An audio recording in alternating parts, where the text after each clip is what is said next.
I see the light inside you, brighter than the skies. Hold on, just let us escape and fly away tonight. I just need to feel just feel it. Baby, let the light shine through. Won't you let the light shine through?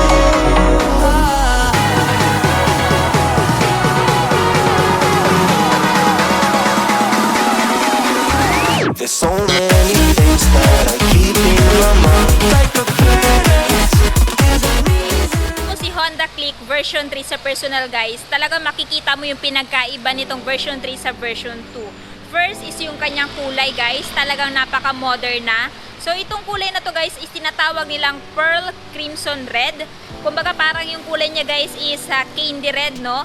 So ayan guys, napakaganda ng paint niya, talagang nagpa-pop out at para siyang kumbaga elegant tingnan, lalong-lalo na ngayon na version 3 siya. So at the same time guys, aside sa kulay niya, yung mapapansin mo din talaga sa kanya guys is yung kanyang new design na decals. Ayan guys, napaka-bold na. So meron siyang color combination guys na pearl crimson red, tapos meron din siyang decals dito na black, tapos white and silver. So ayan guys, napakaganda na din ng mga lining nito.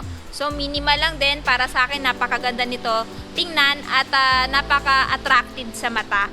So dito tayo sa front guys. Dito sa front yung pinagkaiba ng version 2 dito sa version 3 is hindi na fa V-shape yung kanyang itsura dito. Para na siyang M-shape. Ayan guys. So talagang nakakadagdag looks at aesthetics dito sa motor na to. So aside dito guys, maging dito din, kumbaga para siyang Honda Click 160 inspired na design dito sa front. Ayan, tapos nandito yung kanyang logo na FI, no? At the same time yung pangalan niya na Click. And pagdating naman sa kanyang cast wheel guys, bago na din, hindi na din yung kagaya nung sa version 2. And mapapansin mo din guys yung kanyang wavy disc brake, kasi dun sa nakaraang version guys is round lang siya, no? So yan, napaka-astig at saka napaka-attractive tingnan. Dito naman sa kanyang piston brake caliper, siya po ay naka single piston lamang, Tokiko yung brand. Tapos kagaya din ng dati, tubeless tire na din po ito. Mas wider lang po ito kasi ito ay may sukat na 90 by 80 by 14. So ayan guys, para sa akin advantage yan. And at the same time sa cornering, napakakapit din itong gulong na to. Kasi itong gulong niya guys ay meron ng brand na Federal. Ayan guys. Yan, napaka-astig. And siya po ay combi brake pa rin. Same lang din po dun sa dati. Combi brake meaning pag in-engage yung left lever ninyo, 70% ng brake is mag-i-engage sa likod and 30% naman dito sa front. So napaka-advantage yan guys para ma-minimize mo yung paglalak ng brake mo, no? Pag halimbawa magsa-sudden brake ka.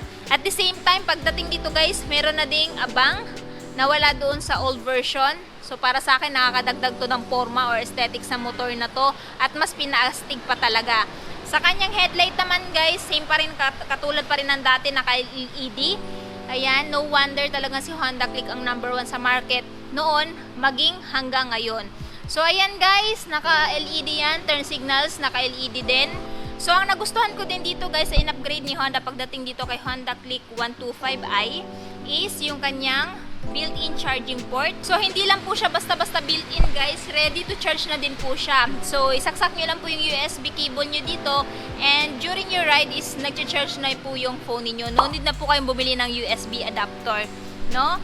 Menos gastos na din po yan para sa inyo. At saka at the same time guys, medyo malalim na din po yung kanyang front pocket dito sa left side kasi nga dito nyo ilalagay yung phone niyo pag magcha-charge. Ano pa bang pwedeng ilagay dito? Pwede din po kayo maglagay dito ng papers ng motor kasi hindi na siya mababasa dahil meron na siyang disirado. Ayan guys, so pwede nyo na po siyang isirado kasi before yung Honda Click 125 version 2 is open po yung kanyang front pocket kagaya nito, no? Kaso nga lang dito sa right side is shallow po yung kanyang front pocket. Doon sa left side is medyo malalim doon sa version 2. Pero ngayon, yan, meron pa rin naman yung kanyang shallow front pocket dito. Tapos dito is deeper na, at the same time meron na siyang built-in charging port. Ayan, so napaka-convenient nito guys kung gagamitin nyo po ito pang delivery kasi usually pag delivery kailangan mo ng phone for your maps, no? So magpa-install na lang din po kayo dito ng cellphone holder, and ayan, goods na po itong gamitin na itong motor na to pang delivery. Same pa rin po ng dati, typical dahon type. Ayan, napaka-premium. Malaki din. So advantage yan para kita-kita mo yung nasa likod mo or nasa gilid mo, no? Para makaiwas ka sa mga sabit-sabit. Sa grips naman, same pa rin ng dati guys. Ayan, napaka-responsive pa rin. No? Nandito yung electric start, and for clarification, hindi pa rin po siya equipped no kickstart. Ayan. Pero kahit ganun pa man guys, itong motor na to guys is meron siyang battery health indicator dito or voltmeter na kung saan pwede mong ma-check yung battery health ng motor na to. So i-check natin siya mamaya guys. Sa left side, nandito yung kanyang high beam, low beam, kanyang horn, tapos turn signal switch. Ayan guys. And yung kanyang grips na naka-rubberize. And equip pa rin po siya ng park brake lock. Ayan. So gamit to guys pag halimbawa ipapark nyo po itong motor na to sa mga incline na lugar para hindi po dumaos-dos. Ayan. So dito tayo sa dashboard guys. Check natin anong meron dito. Ayan, sa dashboard guys, same lang po dun sa version 2. Same lang sila ng naka fully digital. Same lang din po na inverted yung kanyang dashboard. So, nandito yung speedometer, time, equip pa rin siya. Tapos, yung kilometer per liter mo, dito mo ma-check. Fuel gauge.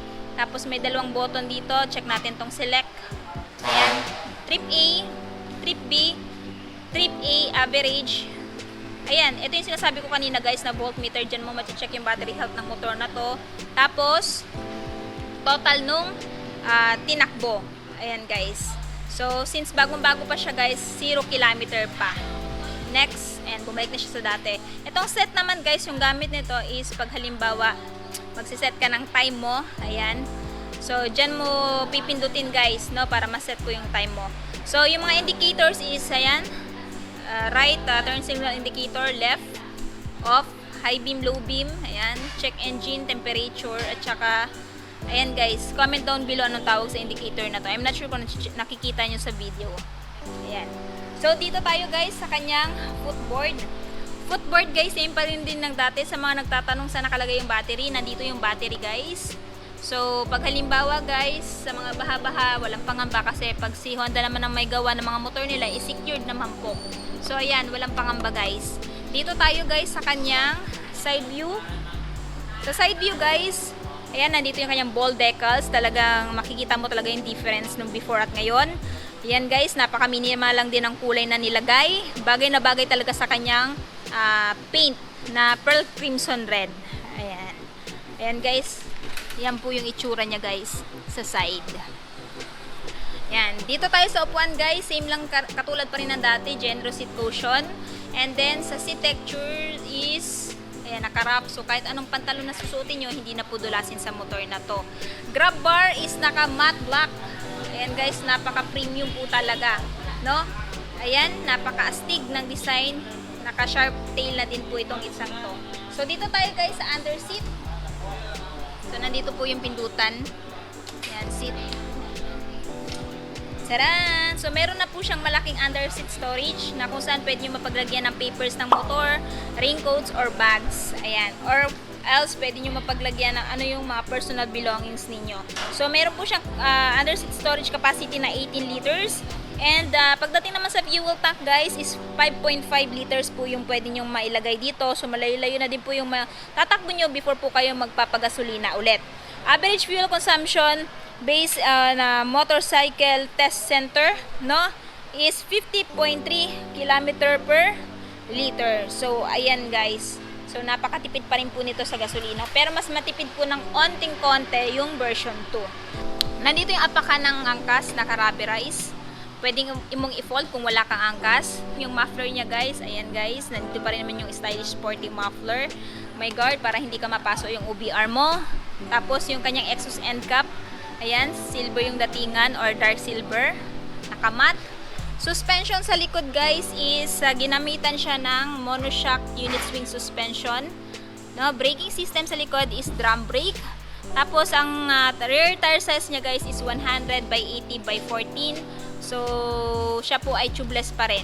No, makakaasa ka na pag mapako to, hindi po siya basta-basta ma-flat. no? Tapos, dito guys, ayan, may abang na din sa mga putik. Para sa akin, plus points yan. So, dito naman tayo sa tail.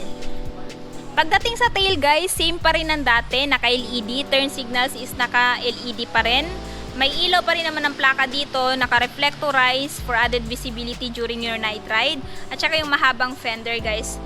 Gamit na gamit to pag halimbawa idadaan yung itong motor na to sa putik para hindi po maputikan ikaw or yung OB. Okay pa rin po siya ng side stand switch, meaning pag halimbawa nakababa to, hindi mo po mapapandar yung motor na to, not unless na nakaangat yung kanyang side stand. Isa yan sa safety feature na nilagay ni Honda dito kay Honda Click. And at the same time, nandyan yung kanyang center stand. So, sa mga interested sa motor na to guys, meron siyang updated price na ayan, 86,800 kung bibilhin nyo siya ng cash. Down payment is 4,200 at monthly amortization for 3 years na 4,190 at rebates na 500. So itong motor na to guys is ideal lalong-lalo na sa mga beginner or sa mga naghahanap ng motor na pang negosyo or panghanap buhay at sa mga mahilig sa motor na gustong gamitin ang motor na to pang trabaho. Ayan guys, so kung halimbawa may katanungan pa kayo sa motor na to guys, comment lang kayo sa baba. Anyway, ilalagay ko na lang po yung full address ng kanilang motorcycle branch sa description box ko sa baba.